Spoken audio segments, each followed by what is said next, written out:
नमस्कार दोस्तों, मैं प्रिंस और आप देख रहे हैं नई कृषि दर्पण यूट्यूब चैनल। दोस्तों, आज के वीडियो में इस युवा ने बताया है कि डेयरी फार्म की शुरुआत लोगों को कैसी करनी चाहिए और हर एक के बारीकी सवालों का इन्होंने जवाब बखूबी से दिया है। तो प्लीज़ जिस भी व्यक्ति को डेयरी फार्म की शुरुआत करनी हो या किसी भी तरह का समस्या होता है, यदि वो इस वीडियो को देख ले तो उसकी समस्या मैं समझता हूँ कि दूर हो जाएगी। तो प्लीज़ वीडियो के अंत तक ज़रूर देखिएगा और जानकारी अच्छी लगे तो चैनल को सब्सक्राइब कीजिए, साथ में बेल आइकन का बटन भी प्रेस कीजिए ताकि जब भी मैं वीडियो बनाऊं तो अपडेट जो मिलता रहे। नमस्कार सर, स्वागत है हमारे यूट्यूब चैनल पर।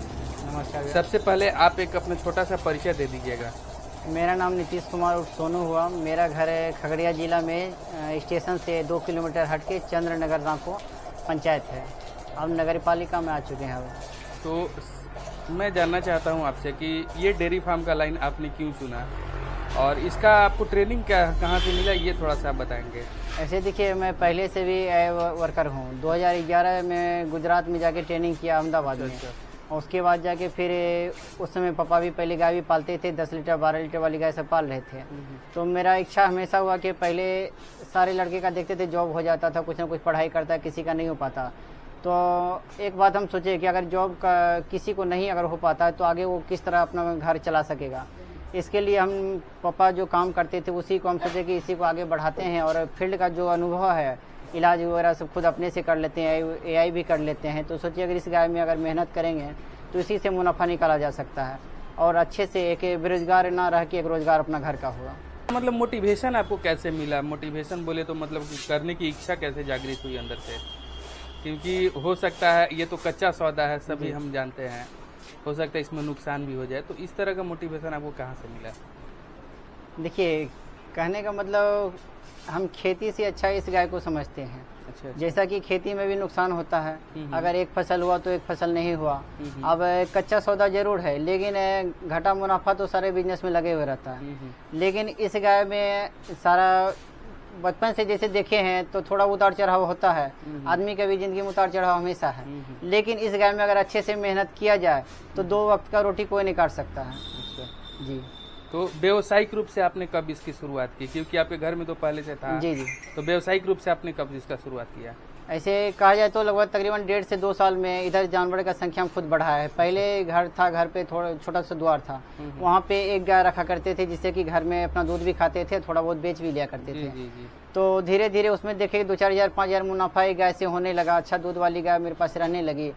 तो इसी में सोचे कि अगर 2-3 गाय और बढ़ा लें तो इसमें अच्छा मुनाफा मिलेगा। अच्छा, तो शुरुआत आपने किया, शुरुआत में परेशानी किस तरह का हुआ ये थोड़ा सा बताएंगे। शुरुआत में देखिए, जैसे कि कुछ हद तक बीमारी जैसे स्ट्रेस हो जाना या भंजा हो जाना, इसमें थोड़ा बहुत नुकसान हुआ करते थे। अच्छा। लेकिन जिस समय हमें 1-2 गाय बढ़ाए उसके बाद से फिर गाय दूहना चालू किए। कभी कभी कोई अच्छा कीमत दिए गाय को तो बेच भी लिया करते थे। उस तरह का मुनाफा मुझे आने लगा कि अगर यही सोचे कि अगर कुछ गाय रख लेंगे 1-2 गाय बढ़ा के तो उससे दूध का भी इनकम आ जाएगा। अगर कहीं से लाए खरीद के अगर 2-4 हज़ार 5 हज़ार कोई ज़्यादा भी मुनाफा दे दे तो बेच लेना है। एक तरह से सेल परचेज भी करने लगे और गाय का दूध से इनकम भी निकालने लगे। तो अभी आपको क्या लगता है, सेल परचेज में ज़्यादा मुनाफा है या दूध में ज़्यादा मुनाफा है, ऐसा क्या? देखिए, सेल परचेज में मुनाफा जरूर है, लेकिन परेशानियां बहुत ज़्यादा है। कारण होता है एक जगह से दूसरे जगह गाय आना जाना करती है ट्रांसपोर्ट में, उसके कारण भी गाय बीमार पड़ती है। और अगर एक गाय को अस्थायी रूप से रख के दुहाई चालू करें तो उसमें भी अच्छा मुनाफा आता है। इसमें मंथली का इनकम है, लेकिन बेचने में थोड़ा बहुत नुकसान भी होता है, कभी फायदा भी होता है। तो दूसरा चीज़ जानना चाहेंगे, जो शुरुआत में आपने जब किया था तो कैसे कैसे किया था, थोड़ा सा उस प्रोसेस को आप समझाइएगा। क्योंकि बहुत सारे लोगों के मन में संशय होगा कि पहले हम शेड बनाएं या पहले पशु खरीद के लाए या उसके चारा का व्यवस्था करें। जी। ये 3-4 चीज़ें जो मेन चीज़ है मैं समझता हूँ कि, तो ये कैसे आपने किया था ये आप समझाइएगा थोड़ा सा। देखिए, अगर किन्हीं को ये रोजगार अगर चालू करना है तो पहले आपको एक छोटा गाय से भी शुरुआत करना होगा। आप 1 से 2 गाय लाएं, उसके बाद उसका अच्छे से केयर करें, जिसमें कि आपको जैसे सूखा चारा में भूसा हो गया, गेहूं या मकई का दर्रा जो बोलते हैं घट्टा, वो आपको उसका व्यवस्था करके रखना होगा। हरा चारा थोड़ा बहुत अगर आपके पास है तो वो भी आप दे सकते हैं। अगर 10 लीटर वाली गाय है कोई तो उसे कम से कम 3 से 4 किलो दाना दें और दलहन थोड़ा सा 1 किलो आप वो भी दे सकते हैं। हम लोग के यहाँ सरसों खल मिलते हैं, आप उसका भी इस्तेमाल कर सकते हैं। लेकिन अगर दूध देने वाली अच्छी गाय है, अगर आपको उसका मेंटेनेंस करके रखना होगा तो मिनरल मिक्सचर और लिवर टॉनिक इसका इस्तेमाल आपको करना होगा। अच्छा। समय समय पे कीड़े की दवाई, जिससे कि उसमें बांझपन का शिकार ना हो, और इसमें आप अच्छे से मुनाफा निकाल सकते हैं। तो बांझपन का शिकार क्यों हो जाता है, ये थोड़ा सा आप बताइएगा सर। ऐसे मेरे नज़रिए से, जैसे कि हम फील्ड का भी काम करते हैं और अपने से खुद गाय भी रखते हैं, इसमें होता क्या है, अगर ये अच्छे दूध देने वाली गाय है, उसमें तो दूध में टोटल खनिज तत्व हो गए या मिनरल मिक्सचर जितना भी अगर नहीं देते हैं तो शरीर डाउन होता जाएगा। जैसे कि बार बार डिस्चार्ज होना, साइलेंट हिट में आना, इस तरह की समस्या हमेशा लगी रहेगी। और टाइम टेबल अगर आप मिनरल मिक्सचर या कीड़े की दवाई इसको प्रत्येक 3 महीना में देते रहते हैं तो किसी तरह की समस्या नहीं आएगी। तो मतलब एक आप रूटीन हमको बताइएगा, जैसे बच्चा पशु दे देती है जी। तो उसके बाद से क्या रूटीन हम फॉलो करेंगे, ये थोड़ा सा आप समझा दीजिएगा। जैसे कोई गाय बच्चा देती है, हाँ। जैसे मेरी ये गाय पिछले महीने बच्चा दी 17 तारीख को। जी जी। इस गाय में अभी तक 1 महीने में आपने क्या क्या किया है, ये इसके साथ 1 महीने में शुरुआती तौर पे, जैसे कि शुरुआत में घास भूसा और अनाज का मात्रा बहुत ही कम मात्रा में, मुश्किल से 1 किलो, अगर कहा जाए अगर चोकर उपलब्ध हो तो चोकर आप 1 सप्ताह इसको चोकर भूसा पे रखें और ये दाना का प्रयोग बहुत नहीं के बराबर करें, और हरा चारा इसको जितना उपलब्ध हो सके उतना आप इसको दें। शुरुआती तौर में ये खाना कम खाएगी बच्चा देने के बाद, और उस बीच में आपको इसको 3 टाइम खाना देना होगा। कारण है कि एक बार ये पूरा खाना उठाएगी नहीं, तो धीरे धीरे खाना के लिए आप 3 टाइम भोजन दें और अच्छे से उसका मिल्किंग करें और बच्चे को भी अच्छा ढंग से पिलाएं। जैसे 18 से 20 दिन हो जाए, गाय अच्छे से चारा पे आ जाए, उसको 20 से 25 दिन में आप उसको कीड़े का दवाई दे दें।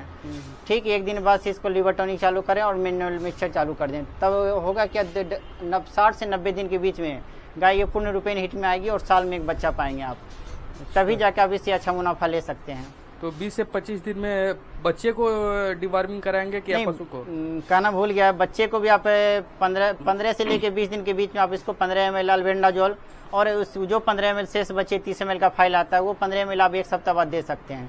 इससे हो जाएगा कि बच्चे का भी पाचन क्रिया सही रहेगा और अच्छे से वो दूध भी ले उठाएगी पीना, और उसका सेहत भी अच्छा रहेगा, और गाय को भी देना जरूरी है। तो सूखा में आपने बताया, तो सूखा में जैसे क्या भूसा और चोकर हम दे सकते हैं? जी, भूसा चोकर, अगर घास उपलब्ध हो तो आप घास दे सकते हैं। घास दे सकते हैं। घास मतलब कौन सा, अगर देखा जाए तो सीजन के हिसाब से, अगर फरवरी मार्च का महीना है तो जई मिलता है और मकई भी मिल जाएगा, और इस समय तो अधिकतर सुजान यही सब मिलता है। अच्छा, काविंग किस महीने में कराना चाहिए, थोड़ा सा ये समझा दीजिएगा आप। मेरे अगर विचार से अगर हो तो देखिए, किसी के हाथ का नहीं है कि बच्चा किस समय होना चाहिए, लेकिन अगर जनवरी फरवरी मार्च ये समय जो है ना बच्चा देने के लिए बहुत अच्छा पाया जाता है। इस समय होता है कि स्ट्रेस नहीं आएगा। अच्छा। और ये नॉर्मल समय रहता है, अच्छा थोड़ा धूप मिलेगा, थोड़ा छाया मतलब ठंड भी रहेगा, इस बीच में गाय स्ट्रेस में नहीं आती और अच्छा दूध देती है। जनवरी फरवरी मार्च में मतलब कि जी ऐसे कहा जाए तो अक्टूबर से लेके और मार्च के अंदर तक का ये जो बच्चा देती है तो ये सारे अच्छे रहती है। अच्छा, एक मेरे हिसाब से हो सकता है, मान के चलिए हम अक्टूबर में बच्चा दे देती है जी, तो इन लोगों को तो पीक लैक्टेशन 4 महीने होता है जी, ऐसा, या 2 महीने जब सीमन ले लेती है तो दूध गिरना शुरू हो जाता है, हमने सुना है। जी जी जी। ठीक, तो मान के चलिए आपका जनवरी तक वो आते हैं, तो फिर तो गर्मी में आके तो दूध इसका कम हो जाएगा ना, क्योंकि गर्मियों में दूध कम हो जाता है। देखिए, अगर जैसे आप बताए अक्टूबर में अगर बच्चा देती है तो उधर आप 3 महीने 4 महीने उसको अच्छा दूध निकाल सकते हैं। ऐसे भी गाय 4 महीने 5 महीने की गाभिन हो जाने के बाद थोड़ा दिन मतलब प्रत्येक मंथ में दूध घटाते जाती है, वो लैक्टेशन के हिसाब से निर्भर करता है। और यही गर्मी के समय में अगर वो फिर गाभिन हुई तो फिर जाके वो आपको ठंड के समय बच्चा दे देगी। अच्छा, गर्मी में गाभिन तो ठंड के समय में दे जैसे देखिए अक्टूबर में बच्चा दे दी, नवंबर दिसंबर में या जनवरी तक में आपको कंसीव कर गई। जैसे उसके बाद जैसे मेरे 2-3 गाय है जो कि जनवरी फरवरी मार्च तीनों में सीमेंट पड़ा, तीनों महीना अलग अलग गाय को पड़ चुका है, वो गाय आप उसका जोड़ लीजिए, वो कम से कम तो अक्टूबर नवंबर दिसंबर वो उस समय में बच्चा दे देगी, फिर वो अच्छा टाइम पे दूध देगी। और जो भी हैवी गाय जैसे हम रखे हुए हैं 25 से ऊपर वाली गाय, ये सब उसी समय में बच्चा देगी। शुरुआत किस महीने में करना चाहिए ये बताइएगा थोड़ा सा। शुरुआत मेरे नज़रिए से वही रहेगा, आप अक्टूबर नवंबर में कोई गाय को खरीदें। अच्छा। उसके बाद से फिर आप उसका अच्छे से दुहाई कर सकते हैं और आप मुनाफा निकाल सकते हैं। उसके बाद मान के चलिए हमने 2 पशु से शुरुआत किया, अक्टूबर या नवंबर में खरीद लिया, कितने दिन के बाद हम पशु की फिर दूसरी बार खरीदारी करेंगे? देखिए, अगर आपको दूध प्रत्येक साल में अच्छा इनकम लेना है तो एक गाय जैसे ले लिए, ये कंसीव कर मतलब 2 से 3 महीने के बीच में गाभिन हो जाएगी, सीमेंट पड़ेगा, उसके बाद आप ये दूसरा गाय लें। ताकि ये होगा कि ये गाय जो बच्चा देने के 3 महीना रुकेगी, 3 महीने के बाद, 3 महीने के अंतराल में। अच्छा अच्छा। ये जब गाय दूध छोड़ेंगे इसको 7वें महीने में और वो बच्चा देगी, उस बीच में जो 60 से 90 दिन का अंतराल होगा, उस बीच में अगर दूसरी गाय आप ले लेते हैं उससे पहले, तो वो आपका रेशियो बना रहेगा। इसमें होगा कि आप एक गाय अगर नहीं भी दूध दे रही है तो इसका इनकम आप उसमें खिला के निकाल सकते हैं। तो मतलब कि 3 महीने का अंतराल होना चाहिए जी, 3 या महीने आप का अंतराल। जितने भी पशु से शुरुआत करें, 2 से करें, 3 से करें, लेकिन तो 3 महीने में क्या हम जैसे 2 से शुरुआत की तो तीसरे महीने में भी 2 ही खरीदेंगे या 1 खरीदेंगे तो काम चल नहीं, जाएगा? पहले 1 खरीदें, इसलिए कि अभी थोड़ा देर पहले बता दिए कच्चा सौदा है, आपको धोखा भी दे सकती है। सही बात है। गाय खरीद के लाए, उसके बाद उसमें होता क्या, एक जगह से दूसरे जगह गाड़ी पे लाए, जगह जगह का पानी का भी अंतर आता है जैसे बताते हैं, और वो भोजन एक ढंग से उठाएगी नहीं, बहुत समस्या मिलता है। मुझे हुआ है इस तरह का, और फील्ड में भी देखते हैं, बच्चा देती है, इसे रेस्ट चाहिए, लेकिन होता क्या है, यहाँ से वहाँ तक हरासमेंट इसके शरीर में आ जाता है, ग्लूकोज लेवल डाउन हो जाएगा, खाना कम खाएगी, इसका जो प्रोडक्शन होना चाहिए वो होगा नहीं। आप 80,000 पे 1 लाख रुपया लगा लीजिए, अगर ये एक बार बीमार पड़ गई तो शरीर भी टूट जाएगा और दूध अच्छे से नहीं दे पाएगी। इस बीच में मेरा कहना है पहले एक ही गाय लाइए, वो अगर अच्छे रूप से अगर भोजन पे आ जाती है, दूध अच्छा दे रही है, तो आप दूसरा गाय लाएं। उसके अलावा मेरे मन में जो सवाल है, जैसे कि पशु ब्याने के पहले कितने दिन पहले ड्राई करा देना चाहिए? ऐसे देखिए, जो गाय अच्छे दूध वाली है उसको सारे 6 महीने तक में आप उसको 1 टाइम दूध निकाला कीजिए। जैसे 6 महीना पूरा हो गया है, आप उसको 2 टाइम के बजाय 1 टाइम दूध निकालिए कर देंगे जी। ऐसा अंतराल आपको कम से कम 10 से 15 दिन करना होगा। उसके बाद फिर 2 टाइम 3 टाइम इस तरह से गैप करते करते आपको तकरीबन 7वें महीने से पहले इसको ड्राई करना होगा। इससे होगा क्या, पूरा 7वां महीना ले लेगी, 8वां ले लेगी, 9वां ले लेगी, उस बीच में आपकी 60 से 90 दिन का जो अंतराल मिलेगा इसे, यही ये अच्छा दूध पिलाएगी गाय को। और उस बीच में आप इसके दूध छोड़ने के वक्त भी एक बार इसको जो ना कीड़े का दवाई दे दें, लीवर टॉनिक दे दें और आयरन टॉनिक का इस्तेमाल करें, जिससे कि शरीर में अच्छा ब्लड बनेगा, उसके बाद ही ये जाके फिर दूध पे आएगी। लीवर टॉनिक कितनी मात्रा में दें? बड़ी गाय जैसे इस तरह की गाय है तो 50 ml सुबह शाम के हिसाब से इसे तकरीबन 10 दिन तक दें। उसके बाद आप इसको आयरन टॉनिक में जैसे नाम बताते हैं तो सर्कोफेरॉल भी आता है, आयरन वेट DS भी आता है, आप उसको चला सकते हैं। कितना दिन तक मतलब लीवर टॉनिक देंगे? लीवर टॉनिक तो 10 दिन आपको कीड़े की दवा देने के बाद जी। अगर वो मंथली देते जाते हैं प्रत्येक मंथ में 10-10 दिन, तो प्रेगनेंसी में किसी तरह की कोई समस्या नहीं होगी। और आयरन टॉनिक के अगर देते हैं तो जितना ब्लड बनेगा शरीर में उतना अच्छा गाय दूध देगी। तो उसकी वजह से हम ड्राई कर देते हैं, ड्राई करने के बाद इसके भोजन में क्या बदलाव करेंगे वो भी बताइएगा। भोजन में इसे जितना अच्छे से अच्छे फैट वाला भोजन दे सकते हैं। जैसे अगर चोकर मिल जाए तो चोकर ठीक है, मकई का दर्रा मिल जाए तो आप इसको कम से कम 4 किलो 5 किलो अपनी क्षमता के अनुसार इसे दे सकते हैं। और गाय का भी क्षमता देखना है कि अगर ये 4 किलो में इसका शरीर का मेंटेनेंस होगा तो 4 किलो इसे देंगे जी जी जी। ये अंतराल आपका कम से कम पूरा प्रेगनेंसी अवस्था तक चलेगा। और बच्चा देने से जैसे कि 1 महीना बचेगा तो उस बीच में आप इसको कम से कम मल्टीविटामिन 15 से 20 ml डेली का दें। अब मिनरल मिक्सचर तो इसको दें जरूरी है, फिट सप्लीमेंट में जो आता है आप इसे दे सकते हैं। इससे होगा क्या, इसके शरीर पे मांस आएगा, खून आएगा और ये तंदुरुस्त रहेगी, तो तंदुरुस्त बछड़े को भी जन्म देगी जो आपका बच्चा बाछा बाछी आए, और ये अच्छा दूध भी देगी।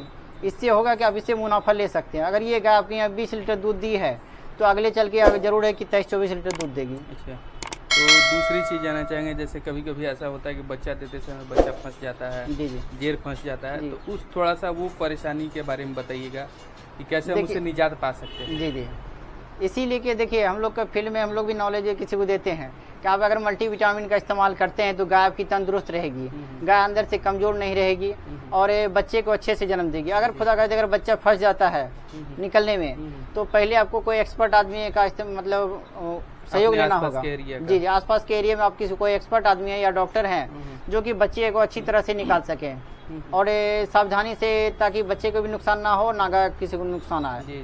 और उसी समय बच्चे देने के बाद ही आप अगर जानकार हैं तो ठीक है, अगर नए किसान हैं तो किसी का एकदम सलाह ले लें कि इसे क्या भोजन देना है और क्या करना है। जी ठीक।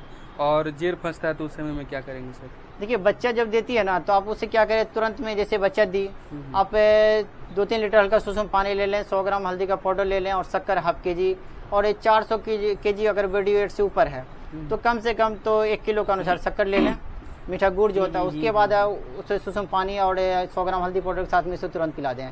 अगर दवाई का इस्तेमाल करना चाहते हैं तो बहुत सारी कंपनी है यूटेन टॉनिक में, जैसे कि यूट्रोटोन हो गया, एक्सापार हो गया, उसका इस्तेमाल कर सकते हैं। और उस समय आप इसे एक जेल जरूर पिलाएं कैल्शियम का 300 ml का जेल आता है, आप इसे पिला सकते हैं, ताकि आगे चल के जो आप खिस्सा उसका खाली करेंगे, जैसे गाजर निकालते हैं तो वो आपको आधे मात्रा में निकालना है। अगर आधा निकालते हैं तो उससे होगा कि मिल्क फीवर नहीं आने देगा, अचानक शरीर में कैल्शियम शॉर्ट नहीं होगा। जी जी, ये सारे सावधानी आपको ये बचा सकती है लॉस में जाने से।